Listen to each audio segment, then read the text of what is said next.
MGX Minerals is revolutionizing the new energy economy with patented lithium extraction technology, replacing traditional solar evaporation using low-cost, low-energy nanofiltration. The first system of this paradigm shift technology is currently being commissioned. MGX Minerals trades on the CSE, symbol XMG, the OTCQB, symbol MGXMF, and Frankfurt, symbol 1MG. For more information, visit our website, mgxminerals.com. You're listening to HowStreet.com radio, available online at TalkDigitalNetwork.com. Welcome to HowStreet.com radio, the online source for market opinions. Here is Jim Goddard. My guest is Hilliard MacBeth, author of the book When the Bubble Burst, Surviving the Canadian Real Estate Crash. He now has his second edition out. And he's also a portfolio manager and financial advisor in Edmonton. Welcome back to the show, Hilliard. Nice to be speaking with you again. Housing starts are lower than expected. Does this mean that we're looking at a long-term housing shortage if the demand for houses picks up? You know, I think that there's so much in the pipeline right now. Like if you look at the construction, the new construction is definitely slowing, but the stuff that was started 3 and 4 years ago is now just coming to completion and will be on the market fairly soon in Vancouver and Toronto, Edmonton and Calgary. It's just a massive amount of supply. And I'm not sure about Toronto and Vancouver. I think most of it so far has been absorbed, but in Edmonton and Calgary there's the largest ever inventory of built but not yet sold stuff. So it's not surprising that starts would slow down because people are finally getting the idea that maybe there's too much out there.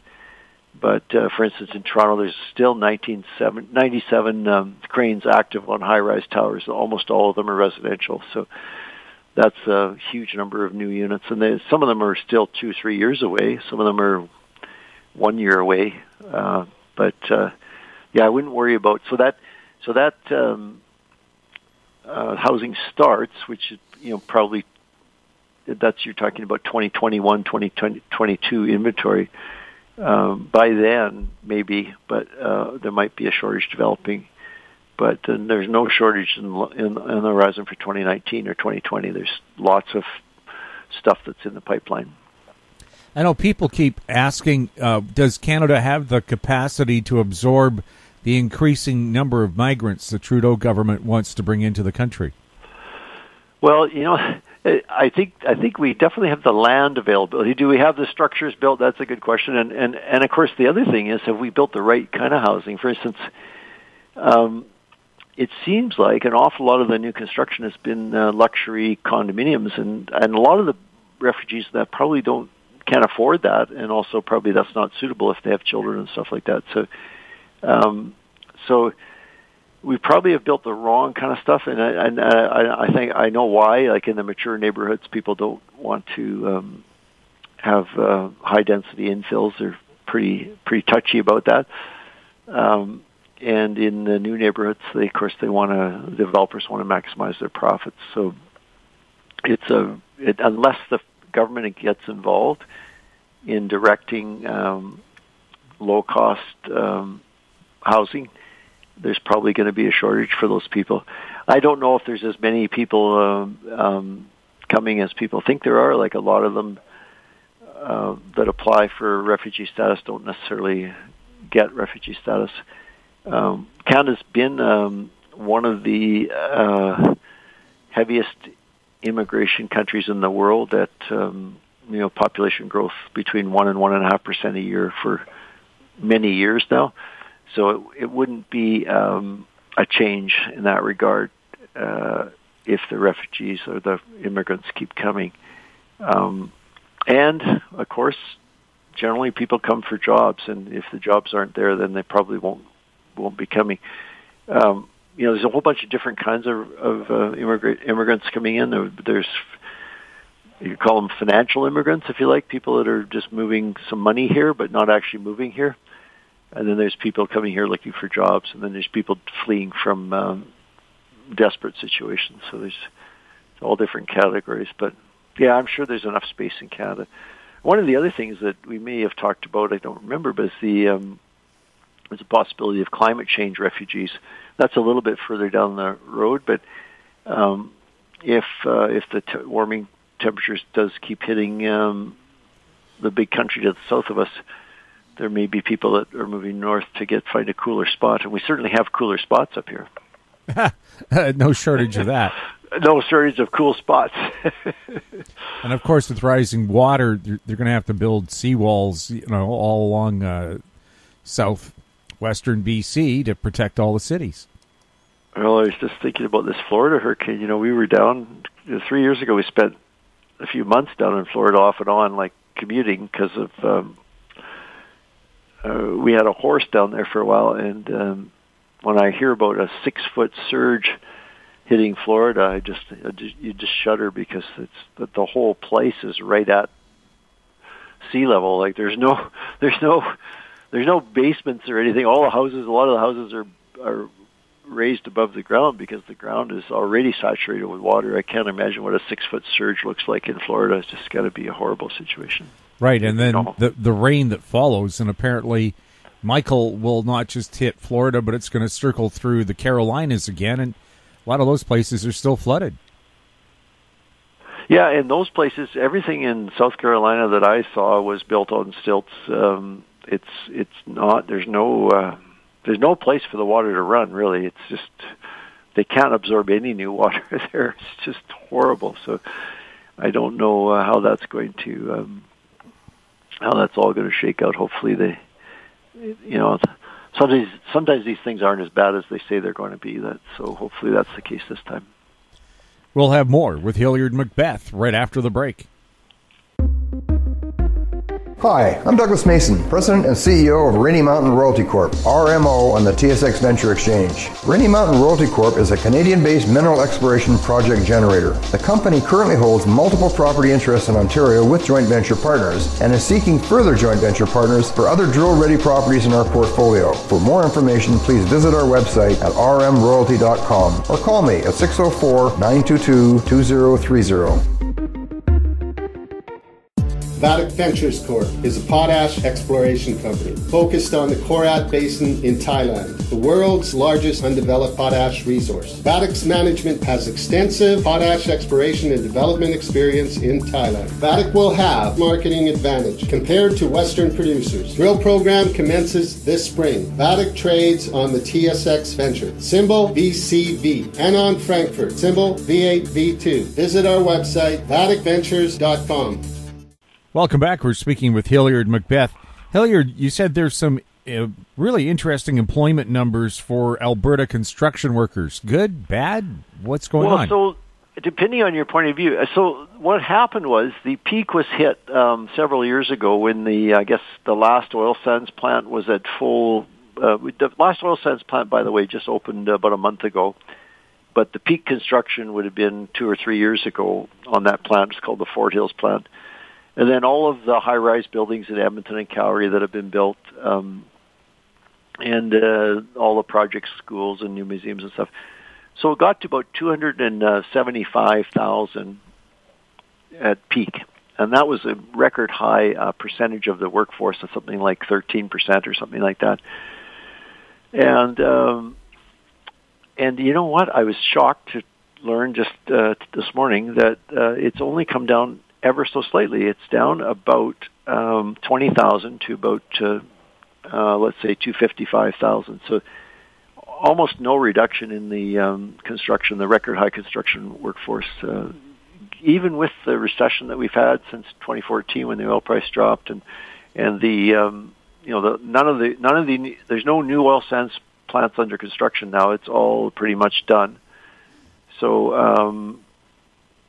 So it's absolutely amazing that it hasn't dropped more than that. So that is so what, to give you some idea, in 2005, which was not a slow year in terms of construction, already the oil sands plants and that sort of thing were already underway, and some of the housing industry stuff was at its hottest between 2006 and 2007.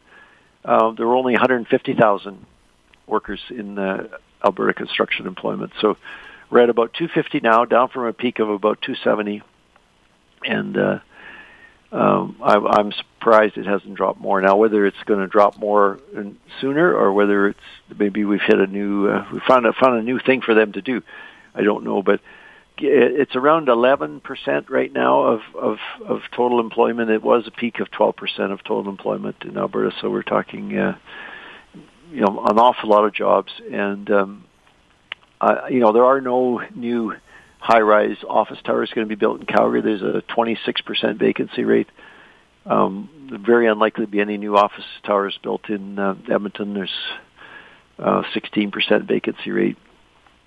And there's certainly no shortage of houses for sale or houses about to come on, or condos about to come on the market. So there's probably a slowdown coming in the residential too. So, and there's no new oil sands plants being built. So I would think that would be one fairly safe prediction that employment will correct in Alberta by at least another 20 or 50,000 people in Alberta now as these projects wind up. Well, they're going to need thousands of people to build that $40 billion LNG project in Kitimat, BC. They can go there, for sure. I don't know how many people they're talking about, but I think an oil sands plant usually would peak out at around 2,000 or 3,000 at the maximum construction point. So certainly there would be lots of opportunity for them to go there. And hopefully they'll build 10 of those plants so that they can. I don't suppose they will, though, but... well, there's a possibility of 2 more. Is that right? Yeah. Yeah. Well, that would be a very positive thing. It would really help northwestern Alberta as well, because the natural gas pipelines to the U.S. from Alberta going east are full, and so an outlet going to the west would be a really big help for. There's a lot of gas that's been discovered in the tight formations, as they call it. And so that would be a great outlet, and that gas could go to Asia, I guess. And, of course, there are going to be oil discoveries as they drill for more natural gas. Apparently there's light and medium oil stuck in that shale as well. Yeah, it tends to come together. I was interested to learn that about Texas.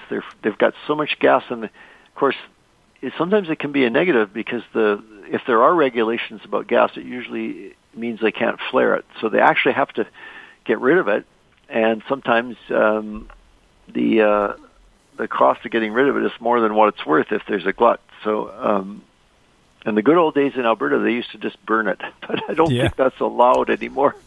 So they have to get rid of it, and they have to find a way to get rid of it. So liquefied natural gas would be a great way to get rid of it. And of course, the oil is worth a lot more than the natural gas in the current prices anyway. But it's still the two, as you say, the two come together now is in those tight formations. Also, listening to Joseph Schechter, he thinks $100, $140 a barrel oil is quite possible because the world demand for oil keeps increasing, and it's going to take some time to wean the planet off oil because it's so useful even after you start using electrical cars.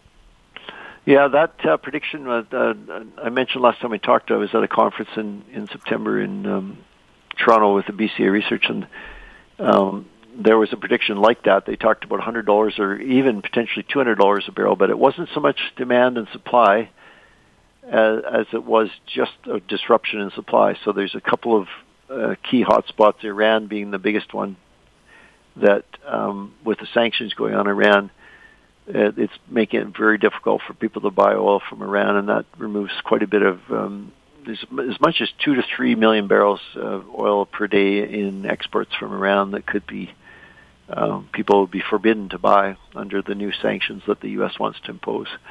And just that amount, unless OPEC can make it up, could cause a shortage and could squeeze the market and make it very tight. And but they did say if that happened, if price of oil surged to $100 or $150 a barrel, what has happened 11 times now since the Second World War is there's been a recession triggered by that. So when people spend too much for oil, then they can't spend anything on housing or cars, and so it triggers a recession. And of course, in a recession, they have demand goes down temporarily. certainly the demand in developed countries has leveled off for many years now, and probably will go down a little bit with electric cars gaining in popularity. But the demand in the emerging markets like India and China is still growing, and still will. I think that's what he's saying is that the demand will still be growing in the newly developed countries. And how are we? In the developed world that's enjoyed all the freedom of having plentiful transportation due to gas? It would be kind of hypocritical of us to say, okay, now you guys can't enjoy that. you have to not have any. There's just no way that we could say that, and they wouldn't listen anyway. So if they all want to have automobiles, then the demand for oil is going to still keep going up for several decades. However, China is talking about being number one in the world in electric cars fairly soon. So if they're not already number one, so. Things you don't know for sure if current trends continued, yes, but if the developing world embraces electric cars faster than we have, then perhaps not. We'll have more with Hilliard MacBeth right after this. Media recognition from Bloomberg, Reuters, recycling trade publications. Patented process for 100% recovery of critical metals, including cobalt, lithium, nickel, manganese, aluminum. American Manganese is focused on recycling lithium-ion batteries for electric vehicles. American Manganese trades on the TSX Venture, AMY, the US, AMYZF, and Frankfurt 2AM. For more information, visit AmericanManganeseInc.com or phone me, Larry Ray, at 778-574-4444. Don't miss out. Stay informed. Receive the HowStreet.com weekly recap with thought-provoking podcasts, radio, and articles delivered to your inbox. Sign up for the HowStreet.com weekly recap on our homepage at HowStreet.com. Welcome back. We're speaking with Hilliard MacBeth. Hilliard, what kind of an impact are rising interest rates having on housing? Well, it's a great question. And, this is something that's kind of snuck up on people a little bit. And I was looking at some of the numbers here. The yield curve in the U.S. is, we pretty much in Canada have to follow the U.S. yield curve. I think that's something that most people realize. And the 1-year bond this year in the U.S. is 3%, and the 30-year bond is about 3.3%. So compared to a year ago, that is more than a double on the 1 year, and it's up about 30-40 basis points on the 30 years. So it's been quite a surge. Now, if you look at the 1 year, even more dramatic. In 2016, the 1 year U.S. government bond was less than half of 1%, and last night it was trading at 2.63%. So this is already starting to impact the U.S. housing market. Apparently, they don't have the flexibility that they had before the crisis with Fannie Mae and Freddie Mac buying all of the bonds at whatever, or all of the mortgages, I should say, at whatever price the banks wanted to sell them at. Now it's much more difficult. So, but this is going to have a huge impact. This is the first time for a long time, probably 2 decades, that in Canada, when people's mortgages come up for renewal, they are going to have a higher rate than they had when they took the mortgage out 5 years ago. And so there's a whole generation of people in Canada that have never experienced that. And I remember in the 1990, people were taking out mortgages at 9 and 10 and 12% and fixing it for 5 years because they were worried that the rates were going to go higher. And it's hard to believe, I know, but that's what it was like. And recently what people were doing is they were taking out the cheapest mortgage they could, which usually was a variable rate mortgage, because they never dreamed that the interest rates could go higher. So just exactly the opposite end of the spectrum. And so now that rates are rising, it's going to be quite a scramble when people come up for renewal. And the difference today from 28 years ago is there's so much more debt in the household sector now that even a small uptick in rates is going to make it very, very difficult. I see Royal Bank came out with a report and said that it's the worst affordability in several decades now, and that's only with a small uptick in rates. I mean, the possibility if the U.S. rates keep rising like this, and of course we have to follow, I guess, in most cases we'll have to follow, and people might argue about that, but I think it's pretty safe to say we have to follow the U.S. rates higher. If they keep raising the rates at the way they've predicted, we could easily be looking at 6-7% mortgage rates in Canada in a year or two, and which would still be lower than the long-term average, by the way. Hard to believe, but it would still be lower than the long-term average. And there'd be a whole swath of people that couldn't afford it. So it's probably unlikely to happen. Probably something else will happen before rates get that high. But were those stress tests then really justified? If that kind of thing's going to happen, it's important to know if you can afford hikes. Absolutely. I think there's still some talk today I see on Twitter and elsewhere about the it's starting to bite, the stress tests that where you have to qualify at it's either the posted rate or 2% higher than the rate you've negotiated. So as the posted rate and the negotiated rate become the same, let's say 4 or 5%, then you don't have to do the 2% higher stress test. But it was only for those people who are getting a big discount from the posted rate that they had to add 2% to it. So if that is anyway, I think it probably was a good thing that the government insisted on that, and but it did stop people, I don't think, from getting themselves into trouble. I think it's unfortunately we had a situation where people had very little fear of taking on large amounts of debt. And we had a lending industry that was very accommodative as far as providing people with as much debt as they desired. I started to hear 3 years ago when the first edition of the book came out that young people had been offered $1 million mortgages, and I didn't believe them initially, but I heard it from so many people. I felt it had to be. Then I heard it from some people that I know wouldn't make that kind of thing up, and so I had to believe it. And then myself, I went in and did a test with one of the major banks in the Vancouver branch, and I described a young couple, and the guy said, $1 million, no problem. And he said, depending on the down payment. So I said, well, we could help him with the down payment. I was it was a semi-fictional kind of situation, but I did have a young couple that we know in mind, and he said, no problem, $1 million. So those people that did that, now that was a couple of years ago, but those people that did that, I'm sure some people said yes to that. I hope not very many, but what are they going to do when rates are at, this is just a nightmare scenario. And then if on top of that, the collateral, which is the value of the house, drops, and then the mortgage comes up for renewal, you got a higher interest rate, you got a triple whammy kind of thing going on there. And it's very unfortunate, but that's obviously what happened. We can't change that now. So it's going to be an interesting couple of years. Hilliard, thank you so much for chatting with us. Nice talking to you. My guest has been Hilliard MacBeth, author of now the new book, When the Bubble Burst, Surviving the Canadian Real Estate Crash. If you have any questions for Hilliard or any of our other guests, you can send them to info@howstreet.com. I'm Jim Goddard. Thanks for listening.